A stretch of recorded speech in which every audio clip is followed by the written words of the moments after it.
let's talk about one of the most iconic stories in the history of science. You know the one, Galileo Galilei, the Leaning Tower of Pisa, a couple of cannonballs, and a world-changing discovery.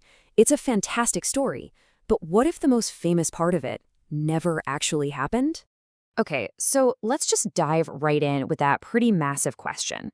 The story of Galileo at the tower is legendary, right? It's this perfect symbol of science and reason pushing back against old, outdated ideas.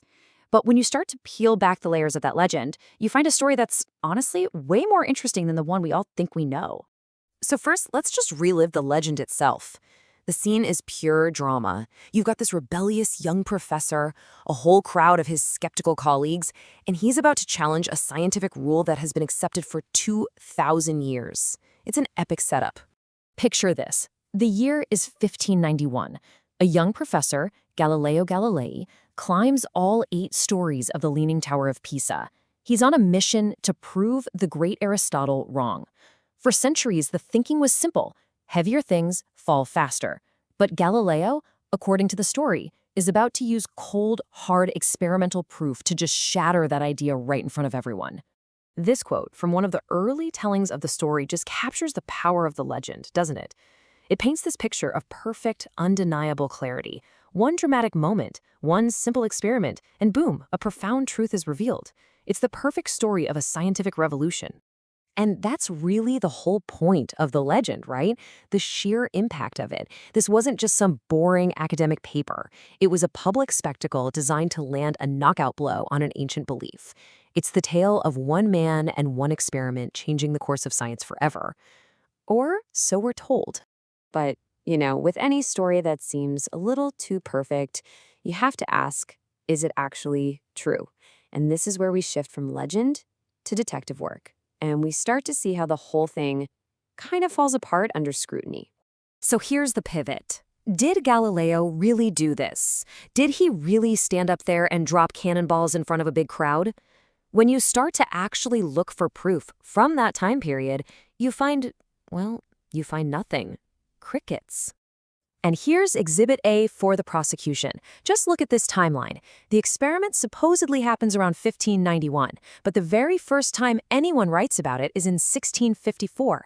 That's more than 60 years later, and a full 12 years after Galileo himself had died. And it didn't even get published for another 60 years after that. Those are some major red flags. So get this, the entire story, this foundational moment in science, hinges on the word of just one person, Galileo's adoring secretary, Vincenzo Viviani. He wrote it down decades after it supposedly happened, and he wasn't even there to see it. There are no letters, no university records, not a single note from another professor or student saying, "You won't believe what Galileo did today." Nothing, not even from Galileo himself. And maybe the biggest nail in the coffin for the legend is this. Galileo wasn't some lone genius working in a vacuum. Other scientists were already chipping away at this idea. 15 years before Galileo's supposed experiment, a guy named Giuseppe Maletti reported that objects of different weights landed together. A few years later, Simon Stevin dropped 2 lead balls and heard them hit the ground in a single thump. And actually, Galileo's own notes from the time show he thought an object's falling speed was related to its density, not its weight, which, by the way, was also wrong. The scientific conversation was already well underway. So, if the tower's real claim to fame isn't an experiment that never happened, then what is its actual story? Well, it turns out the tower was fighting its own very real and very dramatic battle with gravity from the moment they laid the first stone. Forget the cannonballs. The real drama of the Tower of Pisa is all about what's happening underneath it. The whole problem is in the soil. It was built on this soft, mushy ground, a mix of clay and sand, and the foundation was ridiculously shallow, only about 3 meters deep. It was basically doomed from the start. 199 years. That is how long it took to build this thing, almost 2 centuries. And the crazy reason for that long, long delay is actually the only thing that saved it from toppling over before it was even finished. So, the construction was a total mess, split into 3 phases. It started in 1173, but just 5 years later, after only 3 stories, it was already sinking on one side. So, they stopped.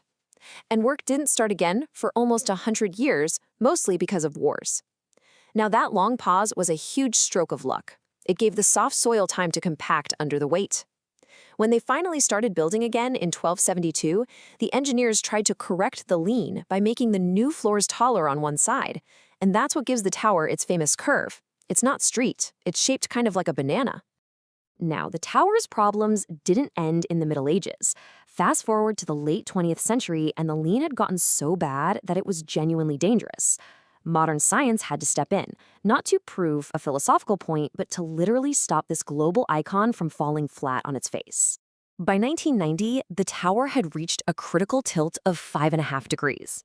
The top was hanging out over the base by more than 15 feet. It was at the point of no return, so they closed it to the public and assembled a team of engineers to figure out how to save it, and fast. And the idea they came up with was brilliant and totally counterintuitive. See, to straighten a leaning tower, you don't push it up. You very carefully remove soil from under the high side and let gravity gently do the rest.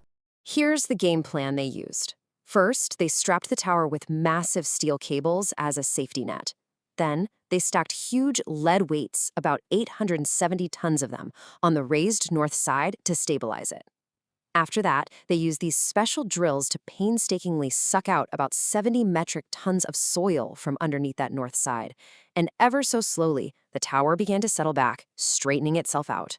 And guess what? It worked. It worked beautifully. They reduced the tilt by about 45 centimeters, which is huge. That brought it back to the position it was in way back in 1838. The tower was saved, and experts say it's now totally stable for at least the next 300 years. But wait, because there is one last absolutely incredible twist in this story. In the process of saving the tower from its lean, scientists discovered something amazing. It turns out the very flaw that made it lean also gave it a kind of superpower. 4. That is the number of strong earthquakes the Tower of Pisa has survived since the 13th century. Now think about that. For a tall, stiff, and already unstable building in an earthquake-prone area, that should be impossible. So how did it do it? Well, the answer has this really technical name, dynamic soil structure interaction. But what it means is actually pretty simple.